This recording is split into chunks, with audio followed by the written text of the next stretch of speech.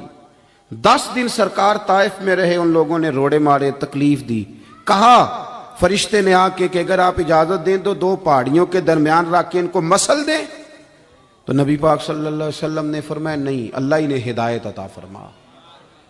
نبی کریم کے احد کے میدان میں دانت مبارک شہید ہو گئے، 70 صحابہ شہید ہوئے، حضرت امیر حمزہ شہید ہوئے، دردناک شہادتیں ہوئیں، آنکھیں نکال دیں، مقدس ہونٹ کاٹ دیے، مقدس ناک کاٹ دی، وجود کے حصے بکھرے کر دی۔ وہاں بھی حضور نے دعائے ہدایت کی، لیکن ایک موقع آیا، مسند امام احمد بن حنبل دیکھیں، ایک موقع جب خندق کے موقع پر کافروں نے اتنا پریشان کیا کہ صحابہ کی عصر کی نماز رہ گئی۔ ادھر دیکھو یارو، میں کیا کہنے لگا ہوں، نماز عصر رہ گئی تو نبی پاک علیہ السلام نے فرمایا اے اللہ، انہوں نے ہمیں عصر نہیں پڑھنے دی، ان کے پیٹ آگ سے بھر دے، آگ سے بھر دے، نماز نہیں پڑھنے دی۔ تو کسی وجہ سے نماز میں رکاوٹ پیدا کر دے، حضور ناراض ہوتے ہیں نبی پاک، نماز نہیں پڑھنے دی ہمیں۔ اسی طرح جو بندہ حدود اللہ توڑے، اللہ کی حدوں کو توڑے، اس سے نبی پاک ناراض ہیں۔ جلال فرماتے ہیں حضور، بڑی بڑی ناجائز سفارشیں لے کے نہیں ہم جاتے، صحیح بتانا ہمیں پتہ ہوتا ہے کہ نہیں کہ ہمارے بچے نے لڑائی کی ہے تو بچہ غلط ہے کہ صحیح ہے، پھر بھی ہم سپورٹر نہیں بن جاتے۔ چلے میں بڑی احترام سے وکلاء کی بارگاہ میں کہتا ہوں، او وکیلو یارو، او پیارو، او پڑھے لکھے لوگو، تمہارے پاس جو آدمی مقدمہ لے کے آیا تمہیں پتہ نہیں سچا ہے کہ جھوٹا ہے؟ کیوں نہیں تم کہتے کہ جتنا تیرا سچ ہے اتنا بیان کریں گے، اس سے آگے نہیں بڑھیں گے؟ رازق وہ آنے والا ہے یا رازق اللہ ہے؟ جھوٹ کی سپورٹ کر کر کے ساری زندگی گزار دی، جھوٹوں کی سپورٹ کر کر کے زندگی گزار دی۔ خدا کے بندو، حدود اللہ کا معاملہ، ناجائز سفارشیں، آپ جائز سفارش ضرور کریں۔ کسی بندے کا معاملہ جائز ہے تو آپ ضرور کہیں کہ یار آپ کیوں غلط کر رہے ہیں، جب اس کا یہ حق بنتا ہے تو اسے دو۔ لیکن ناجائز سفارشیں، حضرت عائشہ صدیقہ رضی اللہ تعالیٰ عنہ ام المومنین، صدیقہ بنت صدیق اکبر فرماتی ہیں کہ فتح مکہ کے موقع پر ایک بڑے خاندان کی ایک عورت نے چوری کر لی۔ میں اکثر دوستوں سے کہتا ہوں کہ سارے غریبوں کو امیر نہ کرے ہماری حکومتیں، خیر ان بیچاروں نے کیا کرنا ہے، ان کا تو حال ہی کوئی نہیں، رات کوئی اور بات کرتے ہیں، سویرے کوئی اور کرتے ہیں۔ نہ بھی کریں یہ دعوے کہ ہم غریبوں کو امیر کر دیں گے، بس ایک نیکی کر دیں، غریب امیر کے لیے قانون ایک جیسا کر دیں، بھائی اتنا کریں، اس سے زیادہ نہ کچھ کریں۔ یہاں تو بھائی اگر آپ کی گاڑی زیادہ بڑی ہے اور اوپر جھنڈا لگا ہوا ہے تو آپ نے ٹول ٹیکس کے بھی 30 روپے کوئی نہیں دینے، چونکہ آپ زیادہ امیر ہیں۔ زیادہ امیروں کے لیے تو نہیں نا خرچے ہوتے، وہ تو دینے ہیں اس غریب آدمی نے کہ جو چھوٹی گاڑی پہ گزر رہا ہے، اس کے ذمے وہ سارے کام کرے گا، امیر تھوڑی کرے گا، اس کے لیے تو الاؤنسز ہیں، اس کے لیے تو فلانی چیز۔ اس ملک میں جب اضافہ ہونے پہ آتا ہے تو تنخواہ کس کی بڑھ جاتی ہے؟ وزیر اعظم صاحب کی تنخواہ کس کی بڑھ جاتی ہے؟ وفاقی وزراء کی۔ الاؤنس کس کے بڑھ جاتے ہیں؟ فلانے کے۔ میرے عزیز میری بات پر غور فرمائیں گے، ایک بڑے قبیلے کی عورت نے چوری کر لی، نبی پاک صلی اللہ علیہ وسلم نے ہاتھ کاٹنے کی سزا کا حکم دیا، ہاتھ کاٹے جائیں گے۔ اب نہ لوگ ڈھونڈنے لگے کہ کوئی بندہ مل جائے اور حضور کی بارگاہ میں سفارش کرے کہ جی یہ قبیلہ بڑا ہے اور ابھی نیا نیا مسلمان ہوا ہے تو ابھی فلانا فلانا مسئلہ ہے، سفارش کر دی جائے، کوئی حکمت بیان کر دی جائے۔ کس کو ڈھونڈیں؟ توجہ ہے میری بات پر؟ ادھر دیکھیں جی میں کیا کہہ رہا ہوں۔ نبی پاک صلی اللہ تعالی علیہ وسلم کے بڑے لاڈلے تھے حضرت اسامہ بن زید۔ حضور علیہ الصلوۃ والسلام نے فرمایا اگر اسامہ لڑکی ہوتا تو میں اسے زیور پہناتا، میں اس سے پیار کرتا۔ ایک دفعہ ان کے ناک سے رینٹھ نکل رہی تھی تو حضور نے حضرت عائشہ سے کہا صاف کر دو، کہتے میں اٹھنے لگی تھی پر حضور نے جلدی کر کے خود صاف فرما دیا۔ اتنی محبت کی، فتح مکہ کے دن گود میں بٹھائے رکھا، اتنا پیار۔ لیکن پیار کا مطلب یہ ہے کہ کوئی شخص حدود اللہ میں آ کے سفارش کرے؟ نہ، محبتیں اپنی جگہ پہ، اصول اپنی جگہ پہ۔ یہ دین کا میسج ہے، دین کا پیغام ہے، دین کا مزاج ہے، اس کو سمجھیں۔ نبی پاک صلی اللہ علیہ وسلم سے حضرت اسامہ بن زید رضی اللہ تعالیٰ عنہ نے سفارش کی، یا رسول اللہ چھوڑ دیں کچھ دیر کے لیے، محبوب کچھ مہربانی کریں۔ تو کہتے ہیں حضور کے چہرے پہ جلال آیا اور نبی پاک علیہ السلام نے فرمایا تم اللہ کی حدود میں سفارش کرتے ہو؟ خدا کی حدود میں؟ منبر بچھایا، خطبہ دیا، فرمایا تم سے پہلی قومیں تباہ ہی اس لیے ہوئی تھیں کہ امیر چوری کرتا تھا تو سزا ہی کوئی نہیں، اور غریب کرے تو ڈھیروں سزائیں ہیں۔ فرمایا سنو یارو، اتنی بڑی مثال دے دی حضور نے، اتنی بڑی مثال۔ جس شخصیت کا نام لے ہم تو ہماری آنکھیں جھک جائیں، خود بخود نگاہیں جھک جائیں۔ محبوب نے فرمایا سنو، اگر میرے جگر کا ٹکڑا فاطمہ بنت محمد کا بھی یہ معاملہ ہوتا تو فرمایا میں اس کے لیے بھی اللہ کی حد جاری کرتا۔ وہاں تک جہاں کوئی سوچ نہیں سکتا تھا، وہاں تک حضور نے مثال بیان کی۔ خدا را حدود اللہ کے معاملے میں توبہ توبہ۔ میں بڑے درد سے کہتا ہوں، ساری برادری اکٹھی ہوتی ہے نا شادی کے دن رکھنے ہیں بچے کے، سب کہتے ہیں پھپھی کو منا لو ناراض ہے، چچا کو منا لو ناراض ہے، چلو جی یہیں سے اٹھ کے چلتے ہیں ہم ماموں جان کے گھر منا لو۔ ایک بڑا بھی برادری کا نہیں کہتا کہ بینڈ باجا نہ بجانا اللہ ناراض ہو جائے گا۔ ایک برادری کا بڑا بھی نہیں کہتا، مووی والے سے کہنا لڑکیوں کی مووی نہ بنائے، 6 کیمرے۔ میں تو نکاح پڑھانے ڈرتے چھوڑ دیے میں نے، اس لیے کہ آپ بچی سے اجازت لینے جاتے ہیں نکاح کی تو 10 کیمرے کھڑے ہیں، اور بچیاں ہیں کہ وہ ماننے کوئی تیار نہیں کہ یہ ہمارا غیر محرم ہے، ہمیں اللہ سے ڈرنا چاہیے۔ اور پھر جوان بچیاں ان کے ہاتھوں میں پھولوں کی پتیاں دے کے چھتوں پہ کھڑا کر دیا ہے، لڑکے کے ساتھ بوڑھے لوگ آئیں گے، دولہے کے ساتھ بوڑھے لوگ ہوں گے، وہاں بھی جوان لڑکے یہاں بھی جوان لڑکیاں۔ کس آگ کو، کس فتنے کو ہم پروان چڑھا رہے ہیں؟ لیکن ایک بڑا برادری کا بھی نہیں کہتا۔ سچ کہا تھا بابا صاحب نے، ویسے حج بھی وقت پہ کرنا ہے، عمرہ بھی وقت پہ کرنا ہے، لیکن شریعت کی پاسداری کا وقت آنا ہے تو پھر نہ دائیں بائیں۔ وہ کہنا میں تو ڈیرے تے سا مینوں نہیں پتا منڈے مہندی والے دن کی کر دے رہے ہیں۔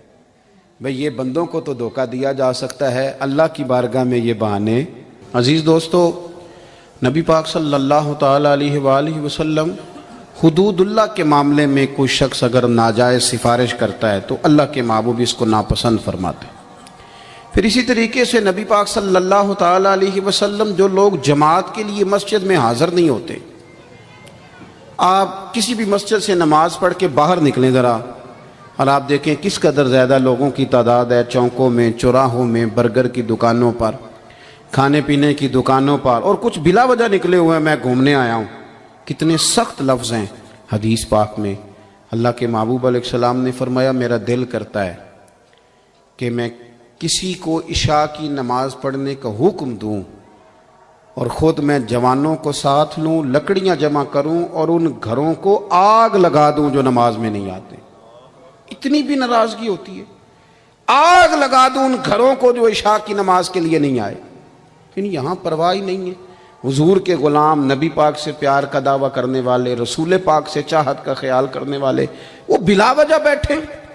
یہ جو بھائی تباہیاں ہمارے اوپر آتی ہیں اور یہ جو ظالم حکمران مسلط کر دیے جاتے ہیں اور یہ جو روز ہمیں آزمائشوں کا سامنا ہے، گھر کے اندر سے بھی ٹوٹے ہوئے، باہر سے بھی بکھرے ہوئے، تو کہیں تو ایسا ہے ہم نے اللہ رسول کو ناراض کر لیا، ہمارے حق میں حالات نہیں رہے۔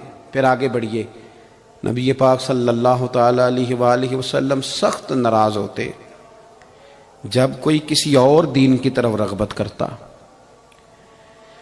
ایک تو ہے کہ باپ کماتا کچھ نہیں، نکما ہے، نکھٹو ہے، تو ٹھیک ہے بچے پڑوسیوں سے سالن لے کے کھائیں. لیکن اگر والد اتنی محنت کرتا ہے کہ اس نے فریزر میں سارے پھل بھی رکھے ہیں، دن میں 2 وقت تازہ کھانا بھی پکتا ہے، ضرورت کی ساری چیزیں مہیا کرتا ہے، اور پھر بچے کسی اور کی طرف دیکھیں تو وہ تھپڑ بھی مارتا ہے کئی دفعہ کہ یار ہر چیز گھر میں موجود ہے، تو دائیں بائیں کیوں گیا. میں اور آپ اس دین کے ماننے والے ہیں جو نماز پڑھنے کا طریقہ بھی بتاتا ہے اور سر میں کنگھی کرنے کا طریقہ بھی بتاتا ہے، جو بتاتا ہے کہ داڑھی کس طرح کی رکھنی ہے اور تم نے مونچھیں کس طرح کی رکھنی ہے، اور پگڑی خالی باندھنے کا طریقہ نہیں، فرمایا پگڑی ٹوپی پر باندھنی ہے. جو دین آپ کو ہر چیز دے، کل چیز دین فراہم کرے، اس کے ماننے والے جو راج ٹی وی پہ فیشن دیکھیں سویرے وہی کر لیں.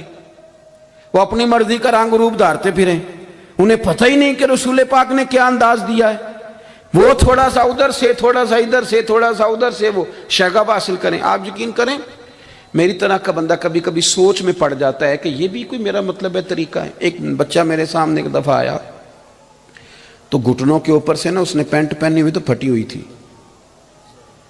میں دیہاتی آدمی، میں نا مطلب شرم کے ساتھ کبھی ادھر دیکھوں کبھی ادھر دیکھوں. ایک تو میں نے کہا شاید جلدی میں پہن کے آ گیا، شاید کام والے کپڑے ہیں، گھر بڑا وزادار ہے، مالدار ہے. تو میں نے اس کے کان میں سائڈ پہ ہو کے کہا، میں نے کہا پتر تو بالکل پرواہ ہی نہیں کر رہا. یعنی آدمی کا بٹن ٹوٹ جائے نا محفل میں تو بندے کو ٹینشن لگ جاتی، وہ میرا بٹن ٹوٹا ہوا ہے. اور یہ میں نے اسے کہا پتر یہ کیا تیرا حال ہے؟ وہ کہنے لگا پیر صاحب چنگے بھولے بندے آتے صاحب تو مہنگی، یہ تو فیشن ہے. کیا تماشا ہے. اقبال نے کہا تھا تمہاری تہذیب خود اپنے خنجر سے خودکشی کرے گی. جو تمہاری تہذیب خود اپنے خنجر سے خودکشی کرے گی.